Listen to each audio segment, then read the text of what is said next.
Chicos, ¿cómo están? Hoy vamos a hablar acerca del Imperio Carolingio y el Sacro Imperio Romano Germánico, que son los que van a sentar las bases de lo que nosotros conocemos actualmente como el feudalismo. Bueno chicos, entonces para primero conocer estos antecedentes, vamos a hablar acerca del ascenso de la dinastía carolingia. Tras la caída de Roma, el reino de los francos se caracterizó por la rápida integración entre los romanos y los francos que se facilitó gracias a la conversión al catolicismo del rey Clovedo. A diferencia de otros reinos germánicos, los francos tuvieron una buena relación con la Iglesia católica. Después de la muerte del rey Clovedo en el 1511 después de Cristo, el territorio franco se fragmentó en reinos más pequeños, gobernados por sus descendientes. En el siglo VII, Austrasia y Neustria eran los más grandes y estables. Sin embargo, en ambos ocurrieron conflictos por la sucesión del trono y asesinatos y el acceso de reyes muy jóvenes e inexpertos dentro de la dinastía. Por tal razón, las tareas administrativas del gobierno fueron asumidos por funcionarios conocidos como mayordomos del palacio. Los mayordomos del reino de Austrasia fueron los fundadores de la dinastía carolingia. Tras adueñarse del trono y unir bajo su mandato el reino de los francos, gracias a su confianza con los papas, se pudo lograr esto. Uno de los el reinado más importante dentro de estos mayordomos fue el reinado de Carlomagno en el 768 y 814.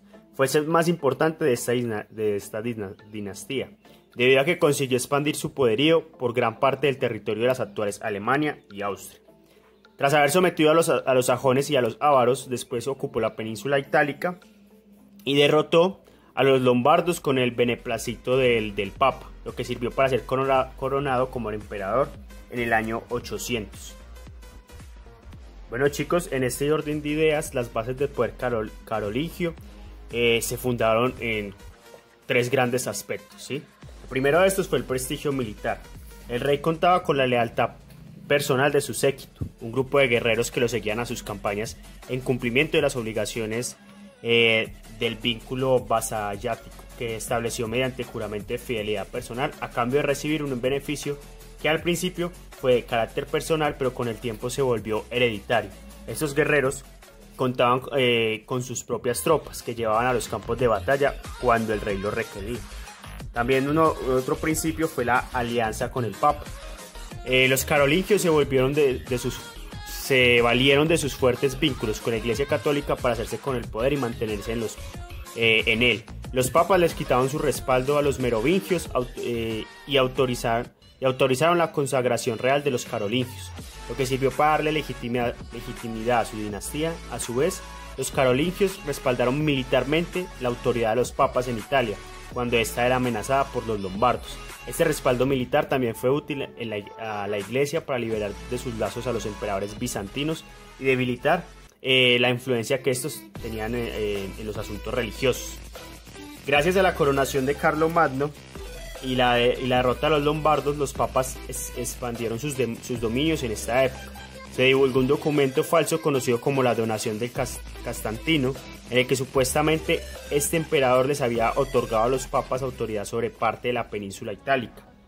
Este documento sirvió para justificar el periodo político de los papas. La propiedad de grandes tierras, los reyes carolingios tenían el privilegio de distribuir las tierras que conquistaban entre los miembros de su séquito. Esto les sirvió para garantizar el respaldo de los guerreros. Además, dio origen a importantes dinastías aristocráticas basadas en la propiedad de grandes extensiones de tierra. La conquista de territorios y la consagración como emperador por parte del Papa en el año 800 permitieron que Carlomagno se convirtiera en el gobernante de un vasto imperio que incluía las actuales Francia, Alemania, Austria e Italia, como una pequeña parte de la actual España. La administración de este imperio exigió la creación de una organización política y administrativa compleja. El emperador concentraba las funciones legislativas, judiciales, civiles y militares, y las actividades de gobierno se desarrollaban en la corte imperial, formada por los allegados y consejeros del emperador. Los nobles eran convocados frecuentemente a asambleas deliberativas para discutir asuntos políticos, emitir capitulares, documentos en los que se impartían normas según lo acordado en las asambleas. Los continuos traslados de Carlomagno impidieron que la corte tuviera una sede fija. Lo más notable de las capitales que tuvo el imperio fue Aquisgrán.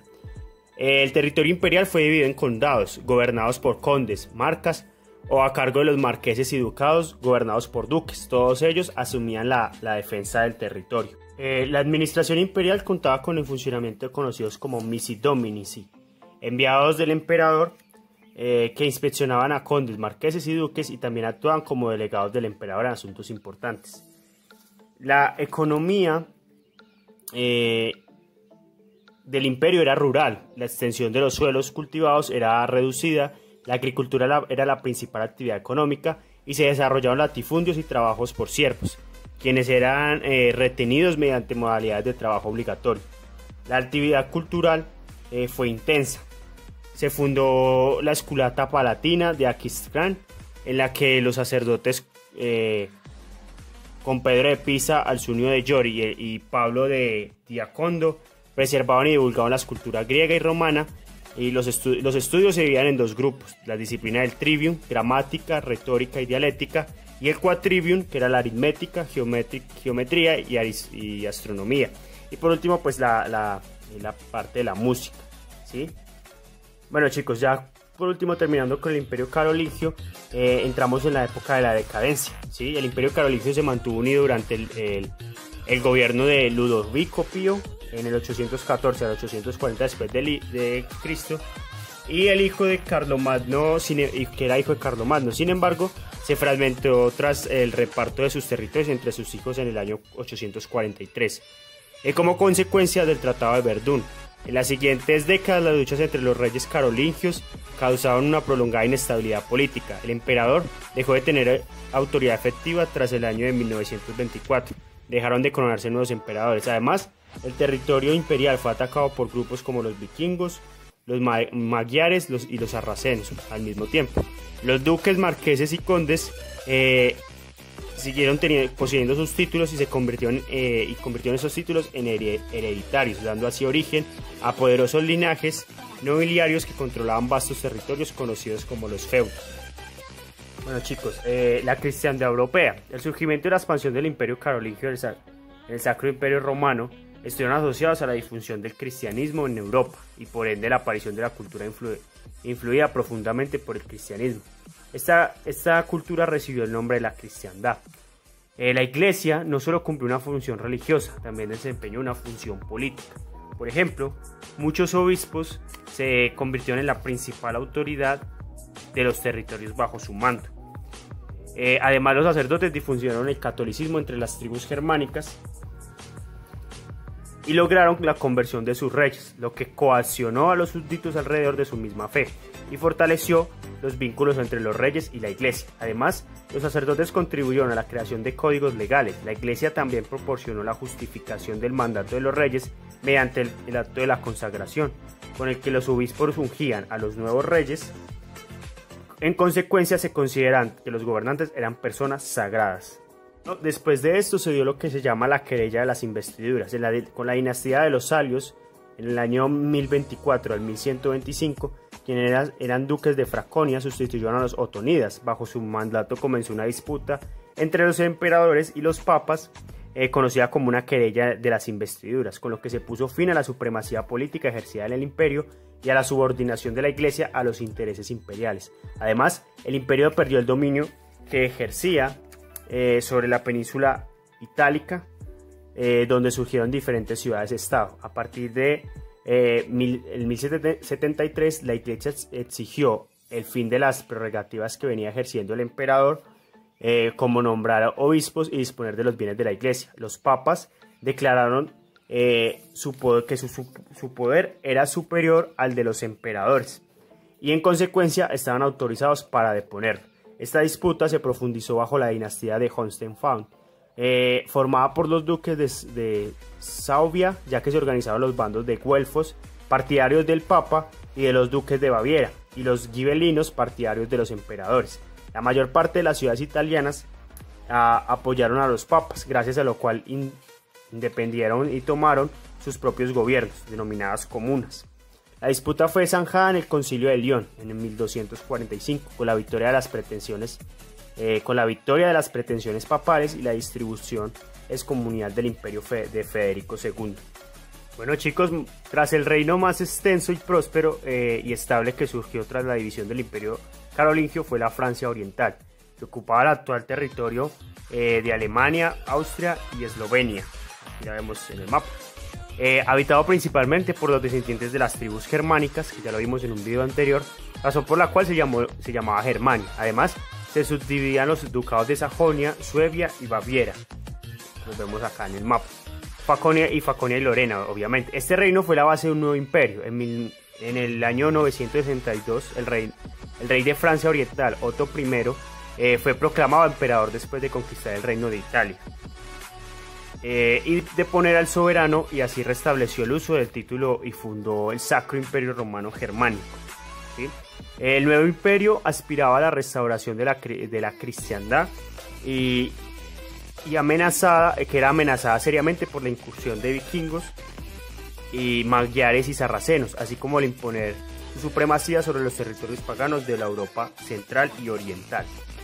Los sucesores de Otto, quienes eran duques de Sajones, formaban la dinastía otonida en el 919 al año 1024, la cual logró derrotar militarmente a los magiares y eslavos, quienes aceptaron convertirse al cristianismo y reconocer la supremacía del imperio.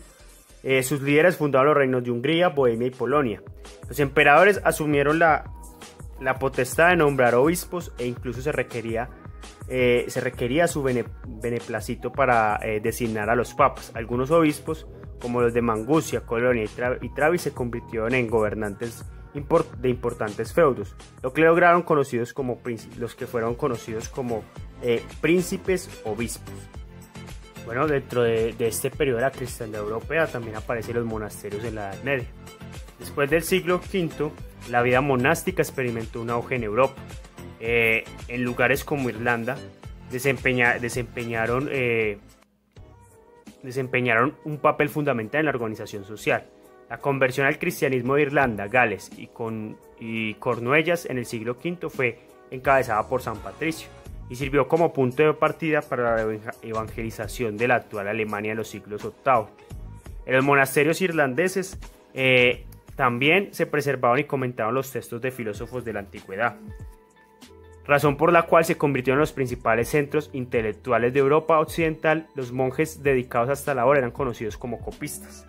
¿Sí? Muchos monasterios en los comienzos de la edad adoptaron la regla de San Benito, un conjunto de normas regidas por el tema de la hora et labora, o sea, hora y trabaja, que hacía énfasis en la vida de comunidades, en la práctica del ayuno y la realización de trabajos manuales de forma diaria. Los monjes tenían un modo de vida alejado del lujo y las riquezas.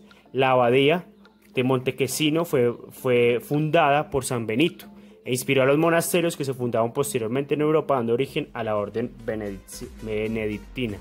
Los monasterios se destacaron por su producción agrícola y en consecuencia acumularon riquezas y tuvieron muchas personas a su servicio.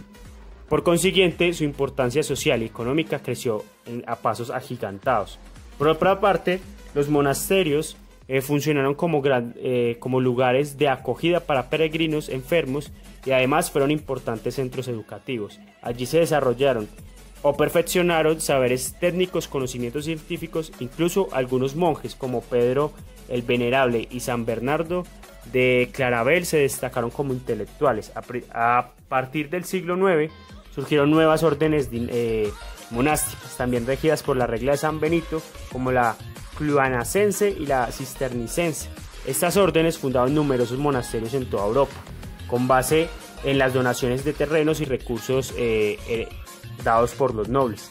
Con el paso del tiempo, los monjes asumieron un papel protagónico en la iglesia. Varios de ellos fueron elegidos como papas en el siglo XI y XII y emprendieron una profunda reforma de la iglesia, en participar en el modo de vida de los sacerdotes de acuerdo con el modelo monacal. Bueno chicos, con la consolidación del Sacro Imperio Romano Germánico estuvo acompañada por una serie de cambios económicos y religiosos que comenzaban a partir del año 1000. De esta manera se puso fin a la crisis social y económica que caracterizó los últimos años del Imperio Carolingio y comenzó un periodo de prosperidad y florecimiento cultural en la Europa occidental.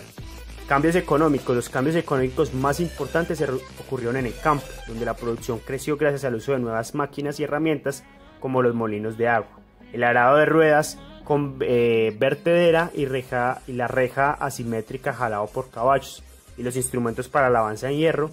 Esto permitió el aumento de la superficie cultivada y la difusión y de la rotación trienal, la roturación de los bosques para cultivar cereales.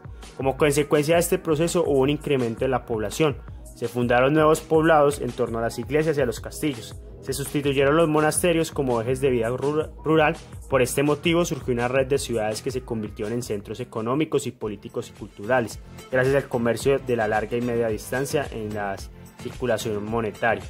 Hubo cambios religiosos. En el siglo XI se desarrolló la llamada Reforma Gregoriana, mediante el cual el Papa Gregorio II y sus sucesores buscaron reafirmar supremacía, reclamando su potestad en el nombramiento de obispos, imponiendo el celibato a los sacerdotes y condenando la simonía, que era la venta de cargos eclesiásticos y sacramentos. Y el nicolaísmo, que es la práctica de concubinato por parte de los sacerdotes. El espíritu de cambio también se tradujo en promoción de un modo de vida más austero por parte de grupos laicos como valdenses y patarinos. Después surgieron órdenes mendicantes como los franciscanos, los dominicos y los agustinos, que rechazaron la riqueza imperante de la jerarquía eclesiástica y enfatizaron en la predicación del evangelio. También se creó el derecho canónico y se centralizó la forma de decisiones religiosas y políticas de la cultura romana, liderada por algunos clérigos en Roma llamados cardenales, que además se encargaban de elegir a los papas. Los nuevos concilios generales contribuyeron a fortalecer el papado y luchar contra las herejías y consolidar los procesos de la reforma. Bueno chicos, eso es todo por hoy. Gracias por haber visto el video del Sacro Imperio Romano y del Imperio Carolingio. Recuerden tomar nota, recuerden profundizar en estos contenidos. Dios los bendiga, un fuerte abrazo, hasta luego.